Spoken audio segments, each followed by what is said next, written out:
الحمدللہ والصلاة والسلام علی رسول اللہ اما بعد۔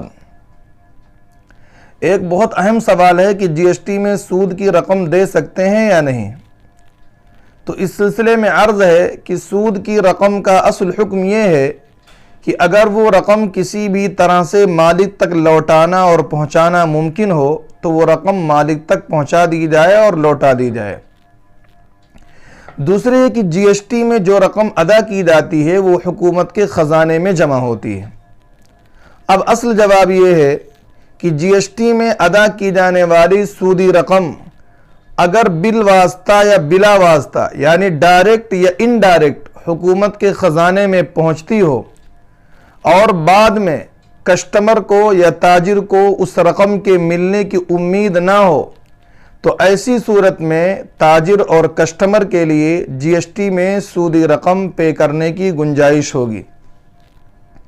اس لیے کہ جی ایس ٹی کے ذریعے جب سود کی رقم حکومت کے خزانے میں جمع ہو گئی تو گویا کہ رد الی المالک کا تحقق پا لیا گیا، یعنی سود کی رقم جہاں سے آئی تھی وہاں تک پہنچ گئی۔ اس لیے جی ایس ٹی کی رقم میں سود کی رقم دینے کی گنجائش ہے۔ یہی تجویز ادارۃ المباحث الفقہیہ کے 17ویں فقہی اجتماع میں بھی منظور ہوئی ہے۔ میں اس کی P D F link description میں دے دوں گا، آپ وہاں ملاحظہ کر سکتے ہیں۔ اللہ رب العزت والجلال شریعت کے مسائل کو صحیح سمجھنے، سمجھانے اور ان پر عمل پیرا ہونے کی توفیق بخشے۔ وآخر دعوانا ان الحمد للہ رب العالمین۔